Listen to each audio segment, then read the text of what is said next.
the morning of the retrieval. Have about another hour or two before I have to leave. And I am in pain. My ovaries are so like sensitive right now. Like I'm cramping and yeah, it's all tight. I'm just ready. I am ready, okay? So once we get there, I'll make another video. But yeah, it's the day of the retrieval. Hope everything goes well. I'm ready.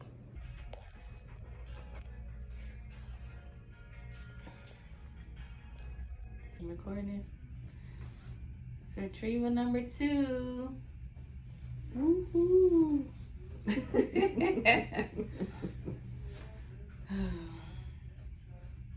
I am ready to get this over with. It's uncomfortable. Okay, that's enough. Hi you guys, welcome to my channel. My name is Charmonique. It is time for an IVF update. So I have made a video for finishing up my stems and everything. I edited, but I was just like, they probably don't care. They probably don't want to see this because it's just like, it was just me going through the rest of the process of the stems, and I didn't even have my egg retrieval yet. And so I had my egg retrieval on April 24th, and it was a lot more intense than the first time, and I felt that I could just tell that it was going to be a lot more intense going into it, because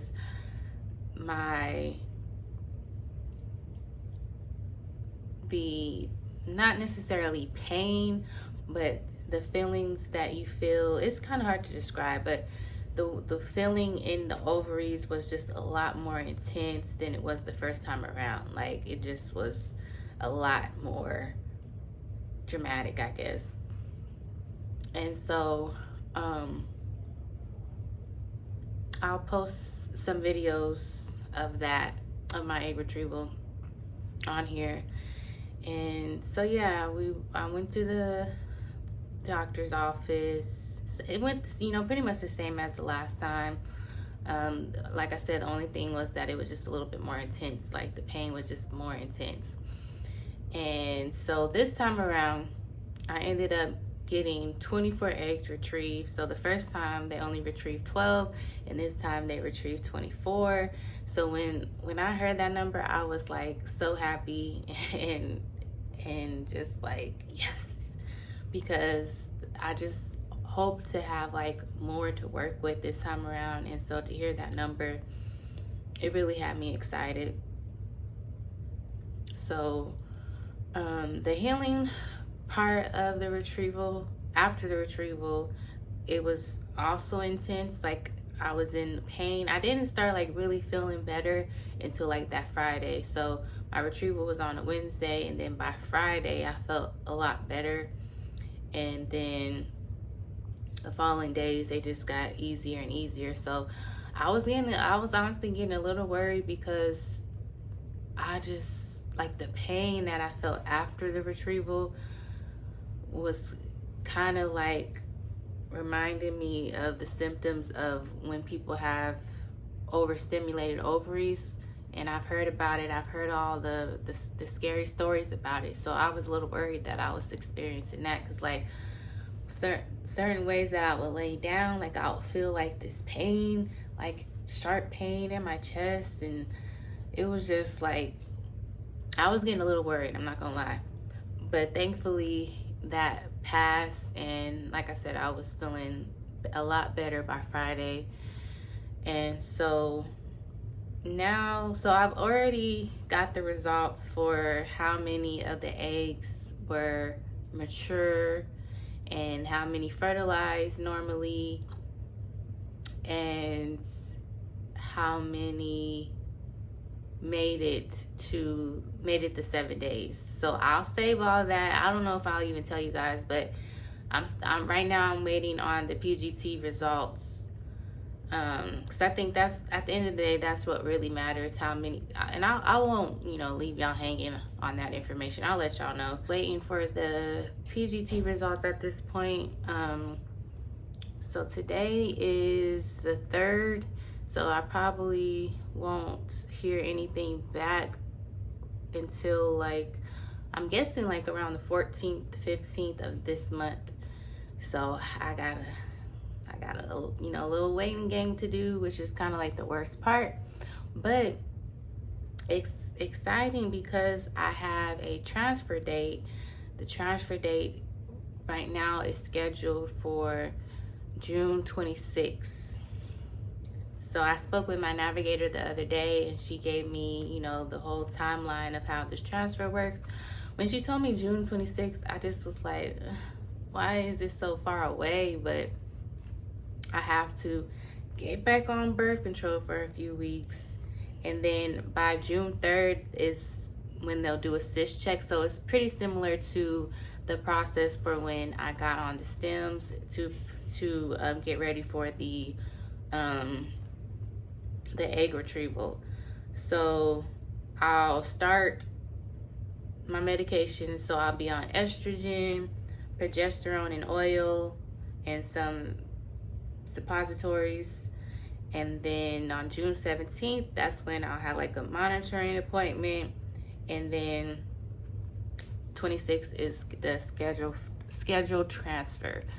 So I'm really excited about it because I've gone through all these different things in this process to get to this point. So I'm just kind of ready, but I'm just gonna allow this time to go by as it goes by, and not try not to think about it too much.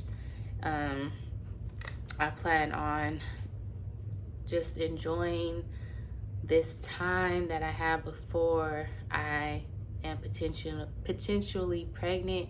So I do want to have a few nights out, or Sunday fun days where I might give me some mimosas or a margarita or something before I get to that point of where I'm not able to do that for almost a year. So I'm planning on doing that for sure. There's a few songs that I want to hear out, and just have a good time before I can't really do that. So she did tell me the first pregnancy test will probably be around July 5th. And then that's when they'll start monitoring me frequently, just to make sure that the HCG numbers are going up. So they want to see the HCG hit at least 1500. And then after 2 ultrasounds, so ultrasound at 6.5 weeks and then 8 weeks, after that I'll be in the clear to then transition to OBGYN. So that's pretty much the timeline for the remainder of this process. So I'm super excited. I'm really ready to just get to that point. But like I said, we're not gonna rush it. We're not gonna, try our best not to think about it and just enjoy and live life in the meantime. So yeah, that's the update for now. Retrieved 24 eggs. We're waiting for the PGT results to see how many we have. So like I said before, I'm not looking to have a whole bunch of eggs just sitting around frozen. It's not really about that. It's just about just having options, just knowing that, okay, if the first transfer doesn't work, God forbid, then okay, I'll have this, So also I guess the first year of the storage, I don't know, I still don't kind of understand it. I have to get more details from the people at Progeny. But if I want to keep my embryos in storage, then they'll just submit that to my insurance. And if I have any share of that, which I doubt that I would at this point, and they'll just bill me for that. Oh, and so I do, in my next video, while we're waiting for the PGT results, I want to put a video together to go through the process of how much this all costs, because I know that that is a big thing that people obviously have to consider before they say, yes, I'm gonna do this. So I want to like make a video telling you guys like how much everything costs for the most part. So I just have to like do some research on the bills that I've received and how much everything has been, and I'll go through like my balance and what I've actually had to pay out of pocket. So yeah, that's pretty much all the update that I have for now. Like I said, I'll put some footage on this video from my egg retrieval just so you guys can see and just for memories. And yeah, so thank you guys so much for watching. Until next time.